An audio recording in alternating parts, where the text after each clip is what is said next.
사랑하는 여러분, 우리 리더십 여러분들, 이 시간 함께 말씀 가운데 나가기를 소망합니다. 오늘 하나님께서 우리 가운데 주신 말씀은 사사기 15장 14절부터 20절 말씀입니다. 하나님께서 우리에게 주신 말씀은 사사기 15장 14절부터 20절 말씀까지입니다. 같이 함께 계신 자리에서 음소거 되어 있지만 한 목소리로 합독하도록 하겠습니다. 그가 레이에 다다르자 블레셋 사람들이 그를 보고 환호했습니다. 그리고 하나님의 영이 삼손에게 강하게 내려와 그의 팔에 두른 노끈이 마치 불에 타버린 삼배처럼 됐습니다. 그를 묶은 노끈이 그 손에서 풀어졌습니다. 그는 방금 죽은 당나귀 턱뼈를 찾아 그것을 손에 집어들고 그것으로 1000명을 죽였습니다. 그러고 나서 삼손이 말했습니다. 당나귀 턱뼈로 더미 위에 더미가 쌓였구나. 당나귀 턱뼈로 내가 1000명을 죽였다. 그가 말을 마치고는 그 턱뼈를 그의 손에서 내던져 버렸습니다. 그리고 그는 그곳을 라맛 레히라고 불렀습니다. 삼손은 몹시 목말라 여호와께 부르짖었습니다. 주께서 주의 종의 손으로 이렇게 큰 구원을 이루어 주셨습니다. 그런데 지금 제가 목말라 죽을 지경입니다. 제가 할례 받지 않은 사람들의 손에서 쓰러져야 되겠습니까? 그러자 하나님께서 레이에 있는 한 움푹 패인 곳을 가르셨습니다. 그러자 그곳에서 물이 솟아 나왔습니다. 그는 물을 마시고 나서 제 정신을 차리고 기운도 회복됐습니다. 그리하여 삼손은 그곳의 이름을 엔학고레라고 불렀습니다. 그곳은 오늘날까지 레히에 있습니다. 삼손은 블레셋 사람들의 지배 아래에서 사사로서 이스라엘을 20년 동안 다스렸습니다. 아멘. 네, 오늘 하나님께서 우리 가운데 또 귀한 티칭 자료를 보내주셨습니다. 오늘은 최성민 목사님께서 응답하시는 하나님이라는 제목으로 말씀 전해주시겠습니다.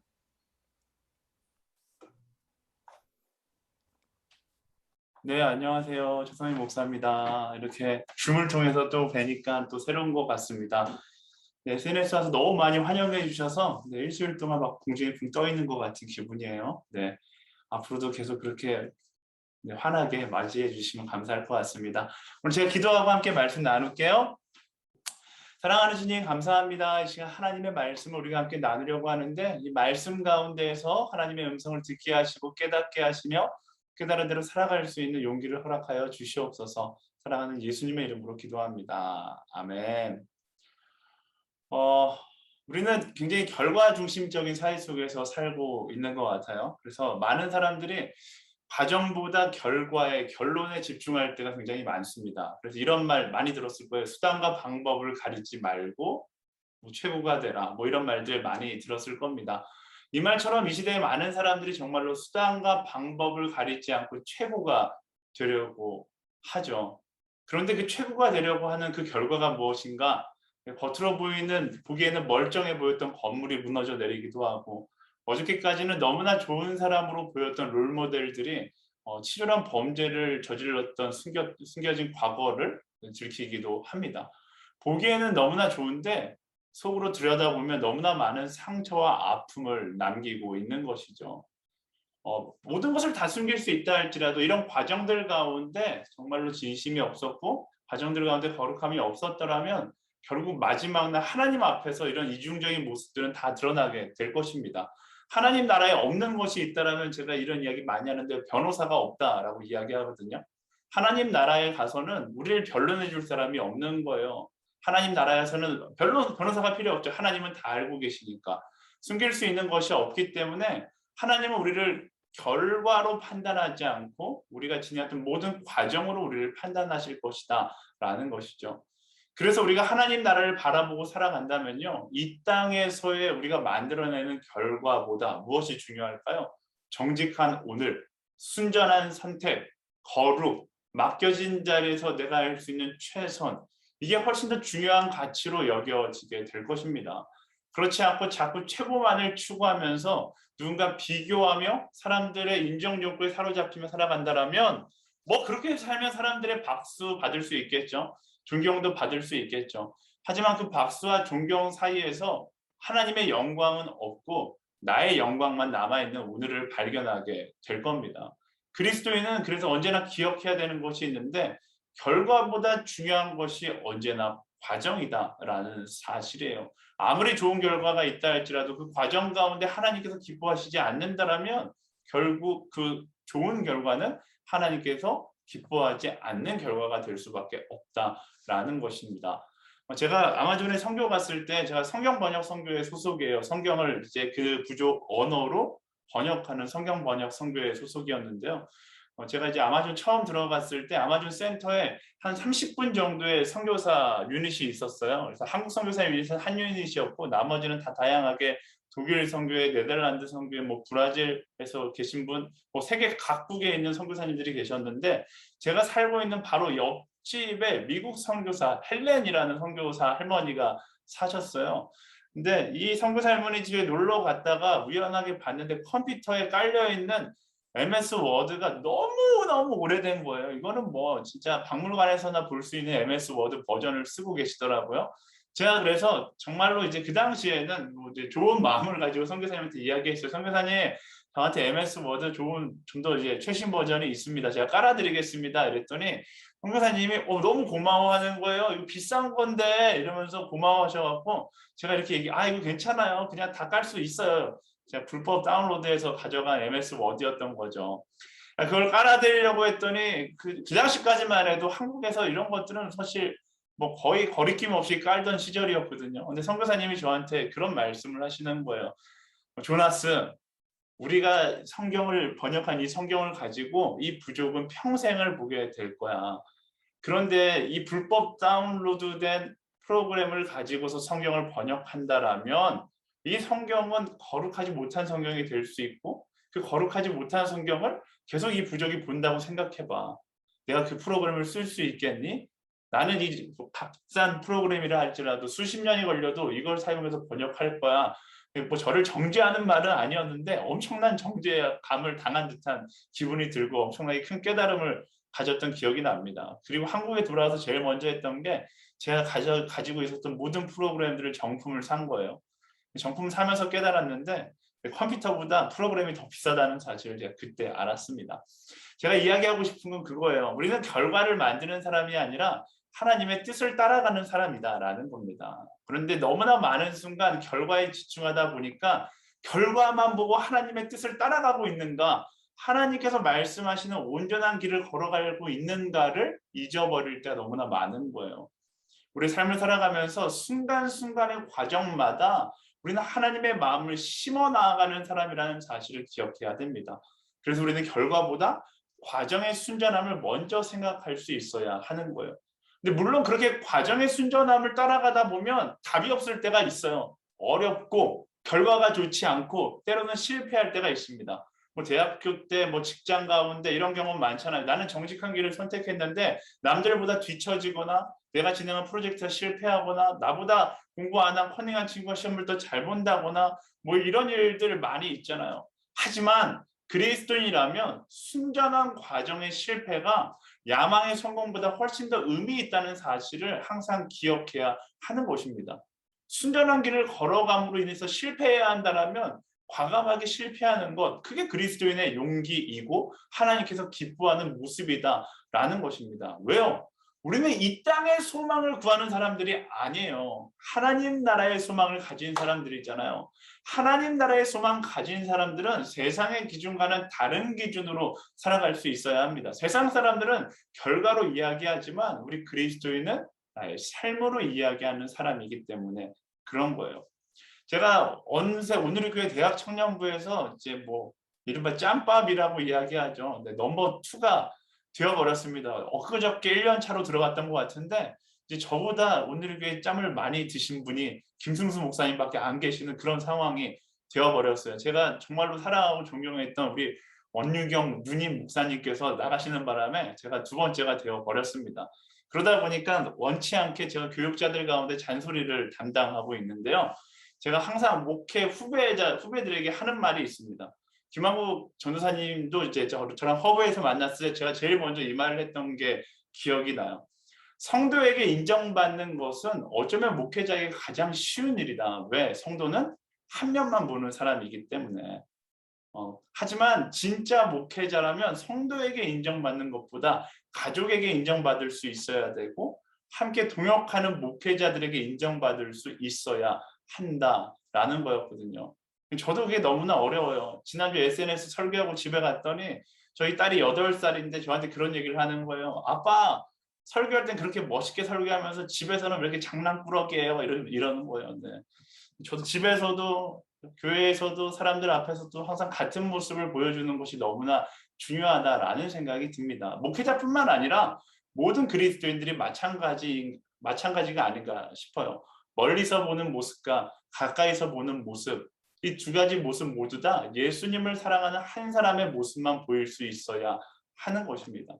여러분들은 어떤 사람이세요? 멀리서 보기에 좋은 사람이 아니라 한 사람과 함께해도 좋은 사람, 멀리서도 가까이서도 좋은 사람의 모습을 가질 수 있는 그런 우리 리더십들이 되기를 예수님의 이름으로 축원합니다.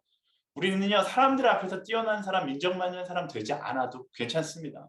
그것보다 훨씬 중요한 것은 하나님 보시기에 순전한 사람, 하나님이 기뻐하는 길을 따라 최선을 다하는 그런 모습을 가질 수 있어야 하는 것이죠.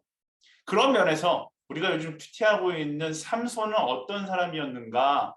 뛰어난 사람이었죠. 그는 뛰어난 사사였습니다. 제가 이야기하고 싶은 건 뛰어났지만 그는 순전한 사람은 되지 못했습니다. 그는 사사로서 능력은 분명히 있었어요. 그런데 겸손이 없었던 사람이고 하나님의 임재는 분명히 있었는데 거룩은 없었던 사람이에요. 성경에서 정말로 보기 어려운 캐릭터입니다. 그래서 삼손, 여러분 영어 이름 짓는데 삼손이라고 짓는 사람 본 적 있어요? 저는 거의 만나본 적이 없는데 저 영어 이름이 조나인데 요나도 별로 없어요. 근데 요나는 가끔씩 있긴 하거든요. 삼손은 제가 강아지 이름은 본 적이 있는데 사람 이름은 별로 본 적이 없어요. 그만큼 사람들을 다 아는 거죠. 이 삼손이라는 캐릭터가 그렇게 좋은 캐릭터가 아니다라고 생각하는 거예요. 삼손이 천국에 갔을지 지옥에 갔을지 저는 잘 모르겠어요. 그래도 이제 넉넉하게 쳐줘서 사사기 때문에 천국에 갔을 거라는 전제로 본다라면 제가 이렇게 거칠게 얘기해서 죄송해요. 제가 대학부 교육자다 보니까 단어 선택이 좀 거칠 때가 있는데 아마 삼손은 천국에 들어갈 때 하나님께 뒤지게 맞고 들어가지 않았을까라는 생각이 들어요. 내가 능력을 그렇게 쓰라고 너에게 준 줄 아냐? 왜 네 멋대로 그렇게 살았냐? 네. 적어도 제 정보통에 의하면 하나님 나라에는 쉽게 들어가지 못했을 것이다. 이렇게 추정합니다. 능력이 있는 사사이기는 한데 삶 가운데 순전함은 없고 오직 자기 멋대로 살았던 사람이 바로 삼손이에요. 그의 기행을 잠깐 보면 그래요. 여러분 다 아시다시피 그는 구별된 나시린이었습니다. 그리고 사사였어요. 원래 나시린은 이방 여인과 결혼을 해서는 안 되는데 삼손은 어떻게 합니까? 블레셋 여인의 외모를 보고 너무 아름답다 생각해서 블레셋 여인과 결혼하겠다고 떠납니다. 그리고 블레셋으로 가다가 죽은 사자의 몸속에서 그 시체 안에서 벌집을 발견하게 돼요. 나시린은 죽은 시체를 만져서는 안 됩니다. 그런데 거리낌 없이 그 사자의 시체에서 꿀을 떠서 먹고 자연스럽게 가족들에게도 그 꿀을 먹이죠. 그리고 블레셋으로 건너가서 거기서 블레셋 사람들이 삼손의 아내를 꼬셔갖고 수수께끼로 삼손을 조롱하자 어떻게 합니까? 삼손은 화가 나서 30명을 그 자리에서 때려 죽이고 집으로 혼자 돌아와요. 여러분들 표정을 보니까 지금 새로운 이야기를 듣는 것처럼 보이는데 여러분 큐티에 다 나오는 것들이에요. 네, 큐티 하셔야 합니다. 어쨌든 집에 돌아와서 생각해 보니까 아내를 안 데리고 온 거예요. 그래서 아내를 데리러 블레셋에 갔는데 그 아내의 아비 장인 어른이 다른 사람에게 삼손의 아내를 줘버렸어요. 그러자 성질이 난 삼손이 여우 300마리를 잡아서 꼬리에 불을 질러서 블레셋 사람들의 밭을 다 태워버립니다. 그러자 성질이 난 블레셋 사람들이 삼손의 장인과 아내를 불태워 죽여버리는 거예요. 살인과 살인이 계속되는 흑역사가 계속되는 거예요. 그러자 삼손이 또 화가 나서 닥치는 대로 블레셋 사람들을 다 죽입니다. 그러자 블레셋 사람이 무서웠던 유대 사람들이 삼손에게 와서 부탁해서 삼손을 묶어갖고 블레셋 사람들에게 넘겨주게 되는 거예요. 그리고 나서 오늘 이야기, 오늘 우리가 말씀 읽었던 그 이야기가 시작되는 거죠. 첫 번째 묵상 질문을 잠깐 볼게요. 첫 번째 묵상 질문. 결박된 삼손이 레아에 이르자 어떤 일이 일어났나요? 14절부터 17절 말씀 제가 읽어보겠습니다. 그가 레이에 다다르자 블레셋 사람들이 그를 보고 환호했습니다. 그리고 하나님의 영이 삼손에게 강하게 내려와 그의 팔에 두른 노끈이 마치 불에 타버린 삼배처럼 됐습니다. 그를 묶은 노끈이 그 손에서 풀어졌습니다. 그는 방금 죽은 당나귀의 턱뼈를 찾아 그것을 손에 집어들고 그것으로 1000명을 죽였습니다. 그러고 나서 삼손이 말했습니다. 당나귀 턱뼈로 더미 위에 더미가 쌓였구나. 당나귀 턱뼈로 내가 1000명을 죽였다.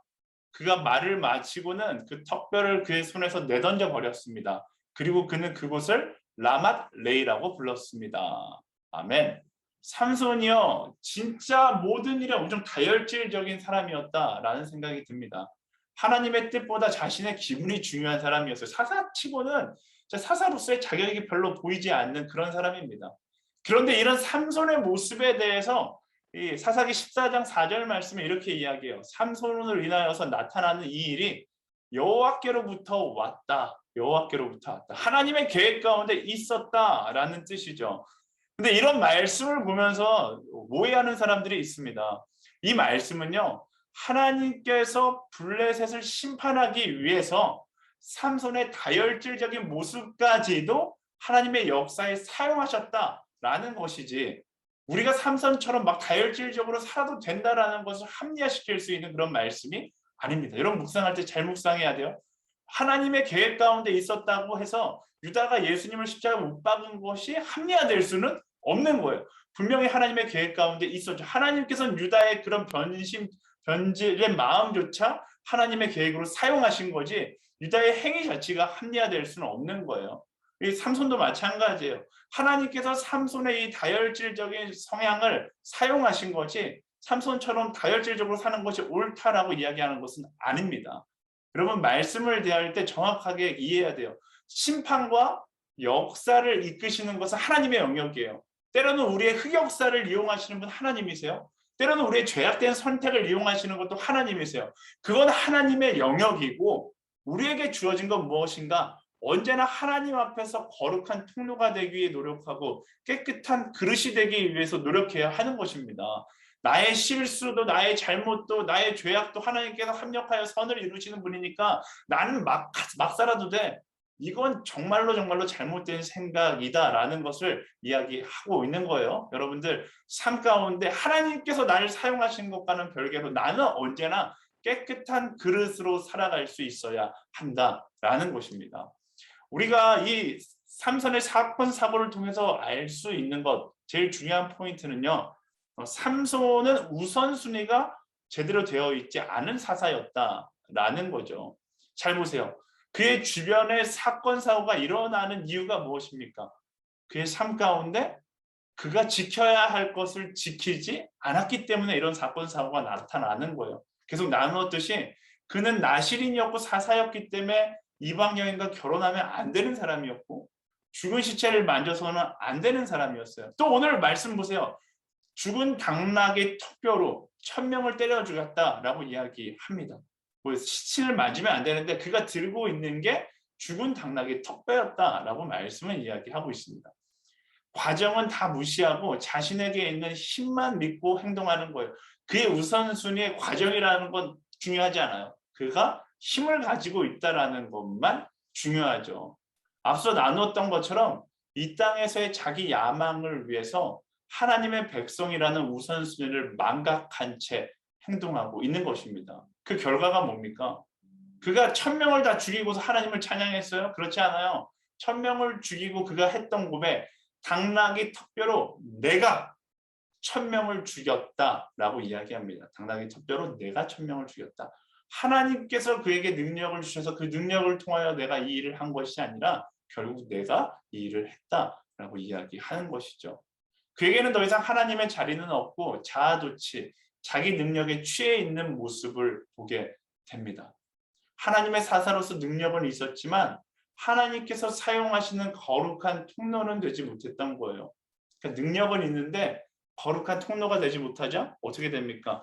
그는 교만한 자가 되어 버리는 것입니다. 내 안에 하나님의 자리가 없다라면, 내 우선순위가 하나님께로 정해져 있지 않다라면 인생은 결국 교만으로 흘러갈 수밖에 없는 거예요. 내 삶 가운데 앞서 이야기한 하나님 앞에서라는 전제가 있지 않으면 결국 교만에 취하여 나의 야망과 욕망에 사로잡혀서 하나님은 없고 내가를 자랑하는 인생이 되는 것은 한순간이다라는 것입니다. 하나님께서 주시는 능력은요, 거룩과 겸손이라는 우선순위와 함께해야 올바르게 사용될 수 있다는 사실을 우리는 기억해야 돼요. 그렇지 않다라면 처음에 이야기했듯이 최고의 결과를 만든다 할지라도 그 결과를 하나님께서 전혀 기뻐하지 않으세요. 최고의 결과는 하나님도 만드실 수 있어요. 내가 없어도 하나님도 만드실 수 있어요. 하나님께서 원하시는 건 최고의 결과가 아니라 하나님 앞에서 거룩과 겸손한 한 사람이 되어 순종하는 삶을 살아가는 것을 원하신다라는 사실을 기억해야 합니다. 여러분 명심하세요. 우리는요 최고의 결과를 만들어내는 사람이 아니에요. 우리 자꾸만 최고의 결과에 집착하며 살아가는데 결과는 하나님이 하시는 것이기 때문에 언제나 최선과 겸손 그리고 거룩의 우선순위를 먼저 지킬 수 있는 우리가 되어야 하는 것입니다. 온전한 과정이 먼저고 결과는 하나님께 맡기는 것, 그게 그리스도인의 선택이고 그리스도인의 삶이 될 수 있어야 하는 것입니다. 근데 이 장면을 보면서 이렇게 질문할 수 있을 것 같아요. 그래도 그렇게 지 잘난 맛에 살아도 삼손은 계속 능력이 있지 않았는가? 하나님께서 삼손에게 능력을 빼앗아가 버리면 되는 거 아닌가? 하나님께서 세우신 사사니까. 하나님이 그러니까 그의 행동을 옳다고 인정하셔서 그에게 계속 힘을 주신 건 아닌가?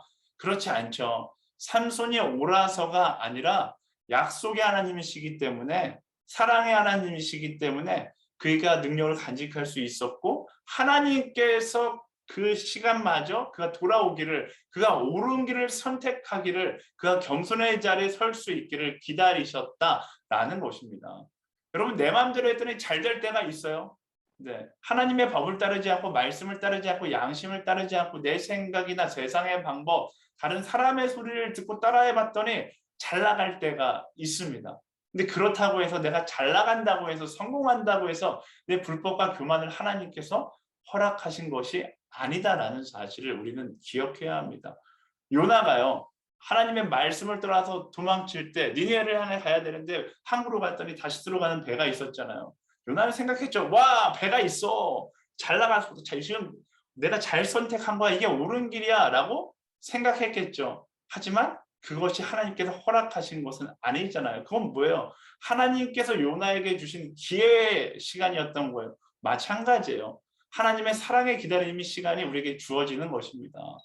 그래서 때로는 내 마음대로 해서 잘 나갔다고 해서 그게 옳다라고 착각하는 것이 아니라 그런 순간마저 무엇이 중요하고 내 삶 가운데 무엇이 하나님께서 기뻐하시는 선택인지 내 삶 가운데 신앙의 우선순위를 정확하게 할 수 있어야 하는 것이죠. 우리의 삶 가운데 우선순위를 놓치는 경우가 너무나 많습니다. 하지만 내 삶 가운데 결과는 주님께 맡기고 언제나 과정 속에 거룩이 있도록 노력할 수 있는 사람이 되어야 하는 것이죠. 한국 사람은요, 결과 중심적인 성향이 워낙 강한 민족이라 이런 우선순위를 놓칠 때가 굉장히 많습니다. 내 삶 가운데 놓치고 있는 우선순위를 매일 아침마다 재점검할 수 있는 한 사람 한 사람이 되기를 소망합니다. 그 길에서 아침에 기도하고 아침에 깨어서 예배하고 아침에 깨어서 큐티하는 것이 너무나 중요한 거예요. 여러분들 삶의 시작을 말씀으로 시작하고 기도로 시작할 수 있는, 기도함으로 뭐 하는 거예요? 내 삶 가운데 엉망진창이 되어 있던 우선순위를 재정립하고 내가 주인이 아니라 하나님께서 나의 하루를 만들어 가신다는 사실을 인정하면서 나가는 거예요. 물론 아까 전에도 이야기했지만 우선순위를 회복하면 인생에 마이너스가 발생할 때가 있습니다. 하지만 그럼에도 불구하고 무엇이 중요한지 우선순위를 정하고 그 우선순위를 따라갈 수 있어야 하는 거예요. 그렇지 않으면 우리 인생은 죄의 가속도를 이겨낼 수가 없습니다. 누가복음 19장의 삭개오를 기억하세요. 삭개오가 예수님 만나고 나서 그는 어떤 선택을 합니까? 인생의 우선순위를 재정비해요. 재정비해보고 나니까 엄청난 마이너스가 되는 거죠. 하지만 그는 어떻게 해요? 그 마이너스를 감수하면서까지 우선순위를 재정립하잖아요. 여러분 재미난 사실은 삭개오라는 이름의 뜻이 pure, 순전한, 순수한이라는 뜻이에요. 그가 우선순위를 재정비하고 내 삶 가운데 마이너스 되지만 그것을 희생함으로 나아갔을 때 그는 순수한 하나님 앞에서 순전한 한 사람이 될 수 있었다라는 것입니다. 매일매일 내 삶의 우선순위를 점검하세요. 그것이 여러분들을 살리고 저를 살리고 우리를 온전한 길로 인도하는 것입니다. 제가 이런 묵상을 자주 나누거든요. 무엇보다도 언제나 제일 중요한 건 계명이다라고 이야기합니다. 사명이 중요하죠. 그리스도인에게 사명이 중요하죠. 근데 여러분들 잘 생각하셔야 되는 게 사명은 사도행전 1장 8절에 우리에게 주신 게 사명이잖아요. 너희는 땅끝까지 이르되 증인이 되리라. 근데 증인이 되는 건 너무나 중요해요. 하지만 사명보다 더 중요한 것이 있다라면 계명이죠. 요한복음 13장에서 예수님께서 너희에게 새 계명을 주노니 내가 너희를 사랑한 것처럼 너희도 서로 사랑하라고 말씀하시잖아요. 우리가 사명에 너무 집착하다 보면 먼저 말씀하신 계명을 잃어버릴 때가 너무나 많습니다. 그러니까 우선순위를 정확하게 해야 되는 거예요. 사명에 집착하기보다 사명보다 언제나 계명이 먼저 되어야 하는 거예요. 제 묵상 노트에 보면 제일 먼저 이렇게 써 있어요. 계명이 없는 사명은 생명이 없다 이렇게 써 있습니다. 우리에게 어떤 사명이 있습니까? SNS 공동체 부흥이라는 사명이 있겠죠. 하지만 절대로 부흥이 계명보다 먼저 될 수 없는 거예요. 부흥이 사랑보다 먼저 될 수 없는 거예요. 예수님의 이 계명의 우선순위를 내 삶 가운데 정할 수 있어야 합니다. 하나님께서 제게 주신 우선순위 뭐냐고 물으면 많은 사람들이 선교라고 이야기하겠죠. 사명의 우선순위 저도 선교예요. 하지만 그 이전에 내 삶의 우선순위는 새 계명 사랑인 것입니다. 그리고 거룩, 사랑, 그 위에 쌓아가는 것이 바로 사명인 것이죠. 여러분, 성공보다는 언제나 사랑이 우선으로, 공동체의 탁월함보다는 사랑이 우선으로, 사역의 완성보다는 사랑이 우선이 될 수 있는 우리 모두가 되기를 소망합니다. 여러분 순 안에도 가장 먼저 돼야 되는 것이 바로 그 사랑인 거예요. 그 사랑의 우선순위를 회복할 수 있는 그런 순장들 한 사람 한 사람이 되기를 소망합니다. 여러분의 인생의 우선순위, 여러분의 사역의 우선순위, 여러분의 하루의 우선순위가 뭔지를 점검하고 예수님께서 기뻐하는, 예수님께서 말씀하시는 그런 하루하루를 살아갈 수 있는 이른바 겸손한 삼손. 그러니까 이게 최고인 것 같아요. 그냥 삼손은 안 되고 겸손한 삼손이 되어 살아갈 수 있는 우리 모두가 되기를 축복합니다. 자, 두 번째 질문 함께 볼까요? 삼손이 목말라 하나님께 부르짖자 어떤 일이 일어났나요? 18절과 19절 말씀 보겠습니다. 삼손은 몹시 목말라 여호와께 부르짖었습니다. 주께서 주의 종의 손으로 이렇게 큰 구원을 이루어 주셨습니다. 그런데 지금 제가 목말라 죽을 지경입니다. 제가 할례 받지 않은 사람들의 손에 쓰러져야 되겠습니까? 그러자 하나님께서 레이에 있는 한 움푹 패인 곳을 가르치셨습니다. 그러자 그곳에서 물이 솟아 나왔습니다. 그는 물을 마시고 나서 제 정신을 차리고 기운도 회복했습니다.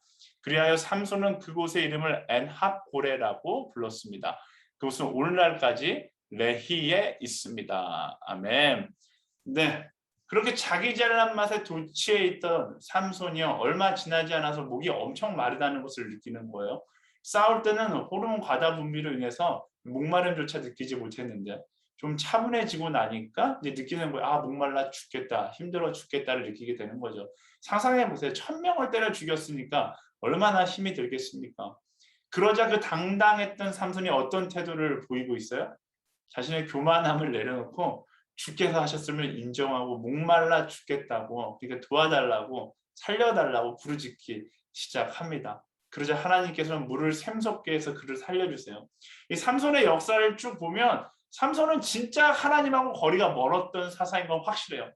그는 하나님을 향하여 딱 2번 부르짖습니다. 평상시 하나님을 찾지 않아요.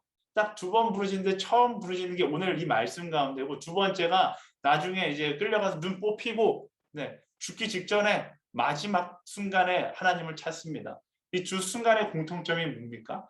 가장 연약할 때, 가장 힘들 때 하나님을 찾는 거예요. 우리가 이 장면에서 얻을 수 있는 지혜는 나의 연약함을 고백하는 그 겸손의 자리에서 우리는 하나님을 만날 수 있다라는 것입니다. 많은 사람들이 내가 강한 자리가 가장 안전한 자리라고 생각하는데요. 내가 잘하는 자리, 나에게 유리한 자리가 가장 안전한 자리라고 이야기하는데, 사실 이 말씀에 의하면 나의 연약함을 하나님께 고백하는 자리가 가장 안전한 자리인 것입니다. 그럼 보세요. 삼손도 결국 연약한 인간에 불과했습니다. 하나님이 없었으면 그는 죽을 수밖에 없는 아주 연약한 존재에 불과해요. 그래서 하나님께서 그를 목마르게 하셨고 어떻게 해요?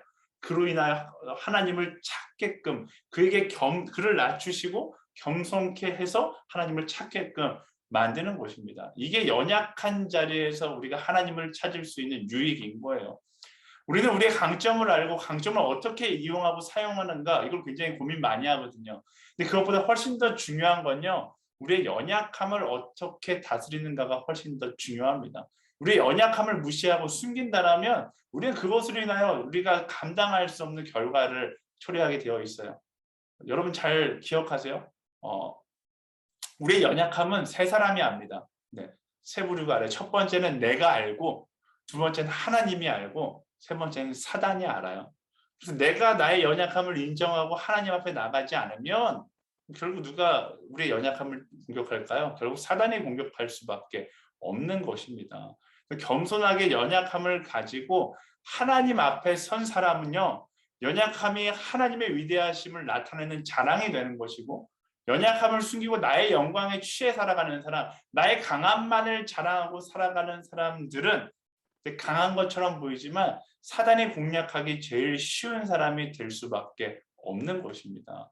가장 지혜로운 건 나의 연약함을 인정하고 그 연약함을 가지고 하나님 앞에 나아가는 사람이 가장 지혜로운 사람인 것이죠. 삼손은 강점도 많지만 연약함도 정말로 많았어요. 그는 다혈질이었고 이제 계속해서 보겠지만 그는 여자에 대한 유혹에 너무나 약했습니다. 근데 그는 그 연약함을 인정하지 않으려고 했어요. 그가 가진 힘에 집중하고 언제나 힘으로 모든 것을 이길 수 있다 생각하며 자신만만하게 살아갑니다. 그러자 어떻게 돼요? 사단이 집요하게 그 연약함을 파고들어서 그를 무너뜨립니다. 그가 안 무너질 것처럼 여겼지만 사단은 그의 연약한 부분을 너무나 정확하게 캐치하고 그를 무너뜨리는 거예요. 결국 그는 연약함을 다스리지 못해서 무너진 사사가 되어버리는 것입니다. 이에 반해서 사도 바울은 어때요? 사도 바울 역시 강점이 굉장히 많은 사람이었거든요. 로마의 시민이었고 지식인이었죠. 하지만 사도 바울은 그것을 자랑하지 않아요. 자신의 강점을 나타내려고 하지 않습니다. 오히려 그는 자신의 약점, 예수 그리스도를 믿는 사람들을 핍박했었던 부끄러운 과거, 연약한 육체라는 약점을 자랑하는 사람이에요. 고린도후서에서 그는 이렇게 고백합니다. 나의 여러 약한 것을 기뻐함으로 나의 여러 약한 것들에 대해 자랑하리니 이는 그리스도의 능력으로 내게 머물게 함이라라고 이야기합니다. 약하기 때문에 나의 약함을 자랑함으로 나는 주님 없이는 아무것도 할 수 없음을 고백하는 사람이었다라는 거예요. 그래서 그는 자신의 약함을 자랑함으로 교만으로부터 자신을 지키고 자신의 약함을 통해 일하시는 하나님께 영광을 돌릴 수 있게 된 것이죠. 많은 사람들이 자신의 강점을 자랑하면서 살아갑니다. 이 세상이 말하는 지혜잖아요. 나의 강점은 자랑하고 나의 약점은 숨겨라. 그런데 나의 강점을 자랑하고 나의 약점을 숨기는 삶을 살아가면 결국 우리는 교만한 인생이 될 수밖에 없는 거예요. 사도 바울과 같이 나의 강점으로 묵묵히 사역에 임하고 나의 연약함을 자랑함으로 주님 없이 살 수 없음을 날마다 고백하며 살아가는 것, 그게 약함을 자랑하는 연약함을 다스리는 사람의 모습이다라는 것입니다. 나의 연약함을 자랑함으로 하나님과 함께할 수밖에 없는 우리의 현실을 고백할 때 그때 오히려 우리는 어떤 시험에도 넘어지지 않는 약할 때 강함을 주시는 하나님을 경험할 수 있게 되는 거예요. 나의 약할 때 강함 주신다라는 그 고백이 그런 것이죠. 나의 강함을 자랑하지 않고 나의 약함을 자랑함으로 교만함으로부터 나를 방해하고 내가 일하는 것이 아니라 나의 약함을 통해 일하시는 하나님을 경험하는 것. 그게 약할 때 강함 대신의 고백의 그 모습인 것이죠. 그런 약할 때 강함 되시는 하나님을 날마다 고백할 수 있는 약함을 자랑하는 또 약함을 통해서 일하시는 그 하나님을 경험하는 우리 SNS의 모든 리더십들이 되기를 예수님의 이름으로 축원합니다. 네, 오늘 루텔라 강의를 마치기 전에 제가 여러분들과 함께 나누고 싶은 찬양을 함께 들어보면 좋을 것 같아요. 제가 부르려고 했는데 제가 부르려면 감동이 있기 이전에 여러분들 실망이 너무 클 것 같아서 제가 이거 김삼진 씨랑 좀 약간 관계가 있어서 김상진 씨한테 저작권 없이 사용하겠다라고 이야기하고 허락을 받았거든요. 우리 김상진 씨와 와이프가 부른 찬양인데요. 나의 약함이 나의 자랑이다라는 이 찬양의 고백 함께 우리 감상하면서 이 고백이 나의 고백이 되기를 소망하고 그리고 마무리하도록 하겠습니다. 네, 이 시간 우리 함께 기도하는 시간 갖기 원하는데요. 하나님, 겸손한 삼손의 모습으로 살아갈 수 있는 우리가 되기를 소망합니다. 나의 강함은 오직 주님의 영광을 위하여 쓰임받게 하시고 나의 연약함을 통하여 하나님을 찾고 날마다 겸손한 자리에 머무를 수 있는 우리 모두가 되게 하여 주시옵소서. 나의 약함을 자랑함으로 하나님의 강함을 드러내는 인생이 될 수 있도록 인도하여 주시옵소서. 하나님, 나의 강함으로 인하여 교만에 빠지는 어리석음을 범치 않게 하여 주시고 날마다 나의 약함을 자랑함으로 겸손한 자의 삶을 살아갈 수 있도록 주님 인도하여 주시옵소서. 우리 모두 겸손한 삼손이 되기를 소망하면서 함께 기도하며 나아가도록 하겠습니다. 살아 역사하신 하나님, 우리의 삶 가운데 너무나 많은 교만함들이 있습니다. 나의 잘남이 나의 영광이라고 착각하고 나의 영광을 위하여 살아가는 순간들이 너무나 많습니다. 주를 위하여 살아가야 하는데 나의 삶 가운데 나의 성공을 위하여 살아갔던 순간들이 너무나 많습니다. 그런 시간들을 지나면서 내 안에 커져가는 교만들을 무시했고 나는 성공의 기쁨을 누렸고 다른 사람보다 높아지는 기쁨만을 누리면서 하나님과의 거리감을 무시할 때가 너무나 많았습니다. 삼손을 욕하지만 어쩌면 삼손보다 더 어리석은 길을 걸어가는 게 나의 모습이었는지 모릅니다. 주님, 오늘 말씀 가운데 내게 주신 하나님의 음성을 듣습니다. 그런 어리석은 삼손의 모습을 내려놓고 내게 능력 주시는 자 안에서 겸손함으로 부를 수 있는 겸손한 삼손의 모습으로 서게 하여 주시옵소서. 하루하루 나의 성공을 위하여 최고의 결과를 내기 위하여 뛰어가는 인생이 아니라 내게 맡겨주신 자리에서 거룩과 최선, 그 순전함의 가치를 붙들고 나아가는 하나님의 사람이 될 수 있도록 인도하여 주시옵소서. 때로는 그 거룩을 선택했기 때문에 실패해야 된다라면 하나님 기쁨으로 그 실패를 맞이할 수 있는 사람이 되게 하여 주십시오. 하나님께서 기뻐하는 선택을 하기 때문에 뒤처져야 한다라면 그 뒤처짐조차 감사함으로 나아갈 수 있는 정말로 하나님을 사랑하고 하나님을 온전히 신뢰하고 하나님의 뜻을 벗어나는 것을 두려워하는 자의 인생으로 살아갈 수 있도록 주님 역사하여 주시옵소서. 하나님, 강함을 자랑하는 인생이 되지 않기를 소망합니다. 사도 바울과 같이 강함으로는 내게 주신 강함의 이유, 주님 그 사명에 나의 강함을 사용할 수 있게 하여 주시고 언제나 나의 약함을 자랑함으로 그럼에도 불구하고 나를 들어 사용하시는 그 하나님의 은혜를 노래하는 그 하나님을 바라보게 하는 한 사람으로 살아갈 수 있도록 인도하여 주시옵소서.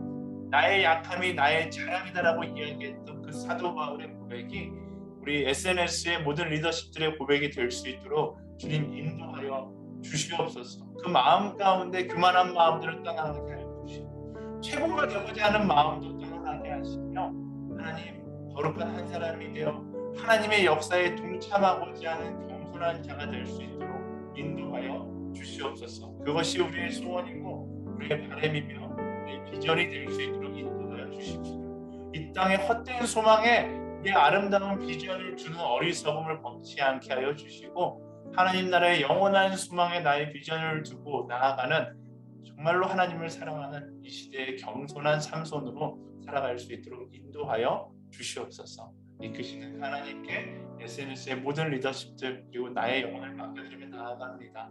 주님, 하나님께서 기뻐하시지 않는 일이라면 나 역시 기뻐하지 않기를 소망합니다. 하나님께서 원하지 않는 길이라면 나 역시 원하지 않게 되기를 소망합니다. 세상의 쾌락이 나를 유혹한다 할지라도 세상의 성공이 우리를 유혹한다 할지라도 하나님께서 기뻐하시는 길을 선택하며 나아갈 수 있는 우리 모두가 되게 하여 주시옵소서. 사랑하는 주님, 오늘 말씀 가운데 함께해 주셔서 감사합니다.